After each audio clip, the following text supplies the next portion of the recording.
Good evening and welcome to Fox News Tonight. I'm Piers Morgan. It's the last of my 5-day stints. If you're sick and tired of my accent, don't worry about it. I'm getting on a plane back to London tomorrow. But if you are enjoying it, then you'll enjoy the next hour. It took long enough, but it finally appears the Democratic establishment has had enough of Joe Biden. Party leaders and donors see what you, the American people, have seen for more than 2 years. An 80-year-old president who is far past his prime. A president who often looks like he doesn't know who or where he is at any given moment. Gaffes, literal physical falls, and other embarrassing moments have plagued Joe Biden.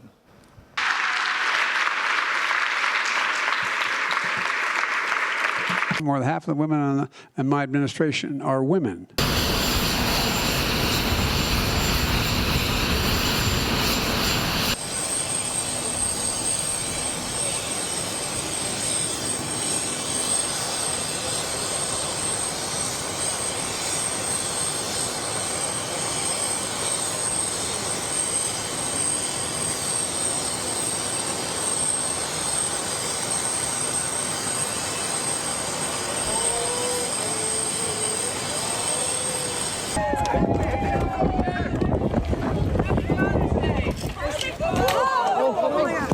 Are you concerned about the strength of the dollar right now?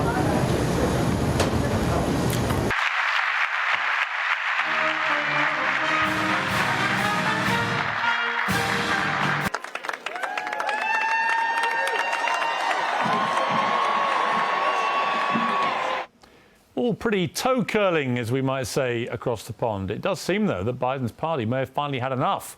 Top Democrats are having quiet conversations on the sidelines on who could replace him on the Democratic ticket. That's according to a stunning new report at CNN. Sources have told the network that the physically demanding campaign trail will only accentuate Biden's age to voters. The president also lags in fundraising, his campaign often raising just a few thousand dollars from grassroots emails. And when President Biden announced his third run for the presidency, he promised he would be a bridge to the next generation of Democrats. But now, according to many of these operatives who spoke to CNN, they feel Biden is, quote, a house guest who's overstayed his welcome.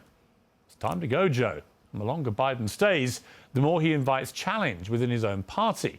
Robert F. Kennedy Jr. is polling as high as 20%, Marianne Williamson as high as 10%. But it's not just his own party Biden ought to be worried about.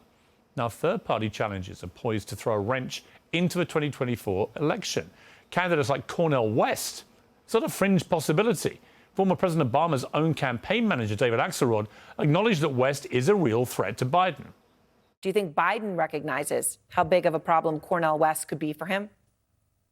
I have to assume that he does, but it isn't necessarily up to him. It's up to party leaders across the board, progressive leaders in particular, because the great threat from Cornel West on the Green Party line is that he'll attract some progressive voters on that line away from Biden. The third parties could be really problematical for him.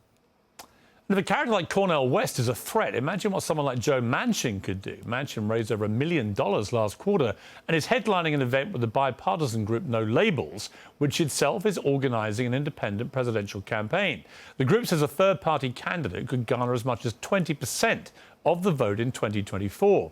Well, Manchin himself hasn't ruled out that possibility.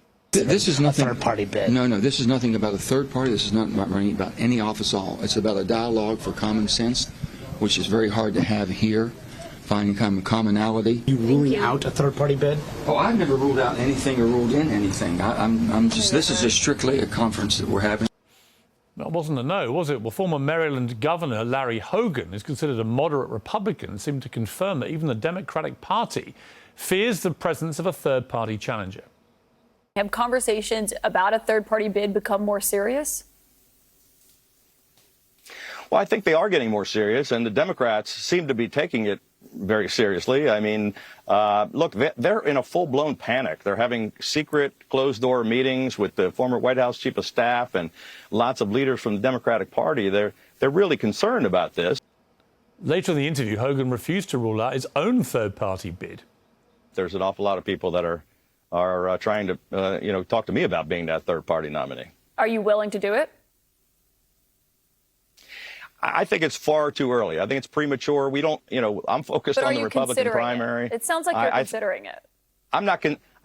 I'm not considering it, but I haven't ruled it out because, if that's what it takes to save the country, and we're in that point where, these two are not going to have the support of the American people, we're going to have to put together a strong ticket.